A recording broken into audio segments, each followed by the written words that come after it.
Hello and welcome to Freedom Watch. I'm Judge Andrew Napolitano here defending freedom, defending your natural rights, and defending your right to have a government that stays within the confines of the Constitution.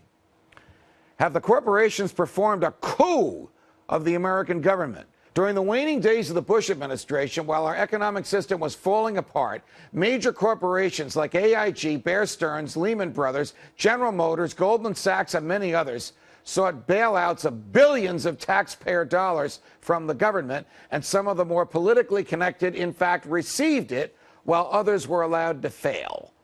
Because there is no oversight of our monetary system, the wealth transfer was allowed to happen, and most conservatives and liberals in Washington bended their knees to their corporate paymasters who fund their campaigns. But where the leaders of the nation have kowtowed, ordinary citizens have begun to stand up and join the ranks of several dozen secessionist groups around the nation, while the whispers of sedition and treason are circulated by their opponents in the media.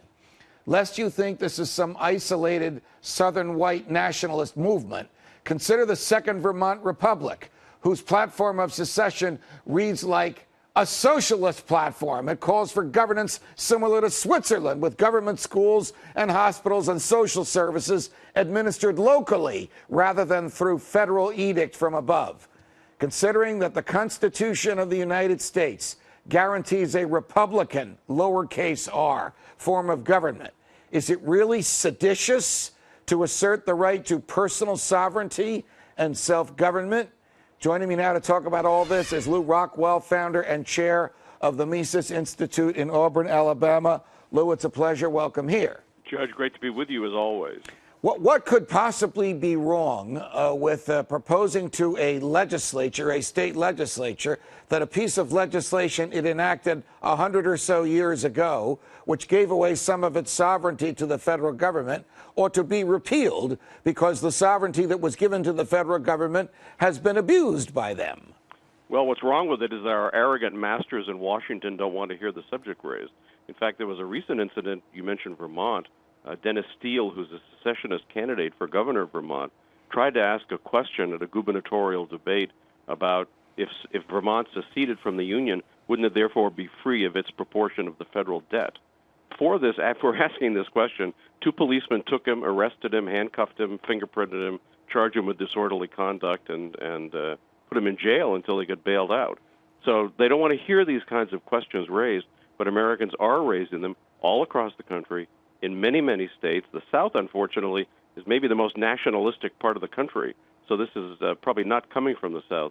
It's coming from other parts of the country, the West, and as you say, Vermont.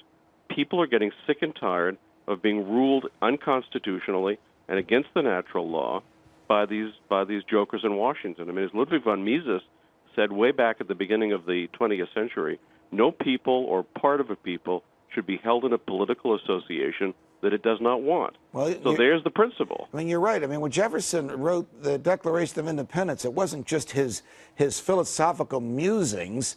It became the law of the land. And I can't quote the entire Declaration of Independence, but there is a clause in there which says that when the government violates the natural rights of the people, when it steals their property, when it takes their liberty, it is the duty of the people,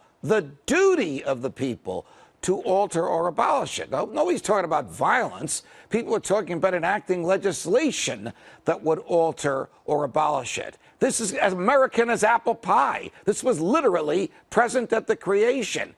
And yet the story you just told us about Vermont is an utter outrage that somebody would be incarcerated merely for suggesting it in a public forum where debate about the government is the cause of the day, where freedom of speech should be the baseline.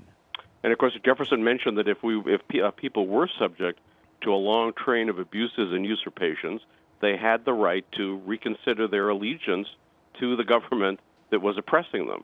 So yes, Americans had that right vis-a-vis the British government, and the people of the American states have their right vis-a-vis Washington, D.C., which makes George III look like a libertarian. You're right. Were you surprised when Lloyd Blankfein, who's the chair and CEO of Goldman Sachs, was explaining complex economic instruments to members of a Senate subcommittee, it appeared that none of them understood what he was saying, and none of them even understood the questions they were answering. But that's not my point. My point is that he actually said to Senator Carl Levin, we welcome the new regulations that Chris Dodd and Bob Corker have proposed in the Senate and that the president endorsed. What is this phenomenon where the government is so in bed with corporations that corporate executives welcome, not resist like some great people you and I know, but welcome the government hand of control? Well, this has been true since Teddy Roosevelt and before Franklin Roosevelt.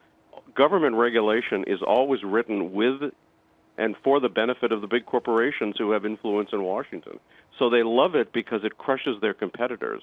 So it's no Bob Corker, Senator Dodd, President Obama. These guys are all creatures of Wall Street. They're all funded by Wall Street and the big banks in their campaigns, and that's who they respond to.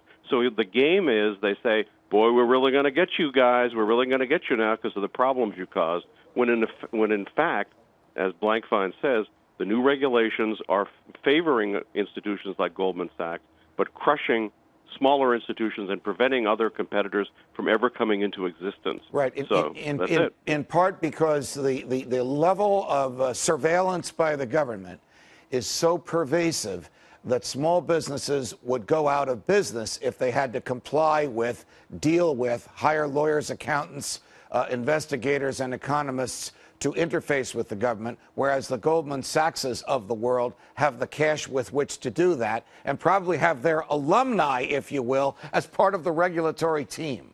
Well, that's been true, of course, whether we look at Robert Rubin, the Treasury Secretary, or Henry Paulson. These guys all came from Goldman Sachs. So Goldman Sachs is very, very close to the Treasury and to the Fed. And one thing we can be sure of, without knowing any of the details, what they're doing is not in the interest of the average taxpayer or the average American citizen, but against our interest. So I think that if we look back, as you mentioned, to that first bailout under the Bush administration, everything that's continued under the Obama administration, I think Americans are sick and tired of it. I think more and more people, they realize they can't influence Washington by electing some bum to replace the previous bum. We need to get out from under. I mean, this really proves an argument that you've made so articulately, Lou, and a lot of our colleagues have, that we just have a one-party government. One branch of it seems to prefer more war and more deficits and more assaults on civil liberties, the Republican branch, and the Democratic branch seems to prefer more welfare and more taxes and more assaults on commercial liberties. But when you have somebody like Senator Corker from a place like Tennessee joining hands with somebody like Chris Dodd from a place like Connecticut, it really is only the Ron Pauls in the House and the soon-to-be Rand Pauls in the Senate who will resist this. Yes, and they're, of course, a tiny minority. So as magnificent as Ron Paul is and those who would join him in fighting this sort of thing, and the leadership that Ron has provided for so many years on all these issues, monetary, fiscal, and otherwise, foreign policy, still we need grassroots revolution, peaceful resistance against a regime that, recently Robert Gibbs, echoing the Energy Secretary, said that the government was going to keep its boot on BP's throat. Wow. So, they want to keep their boot on all of our throats, but we don't have to take it. We don't have to allow them to put the boot in our throats. Lou Rockwell, thanks for joining us. Thank you, sir. From New York, defending freedom. Until the next time, stay free, America.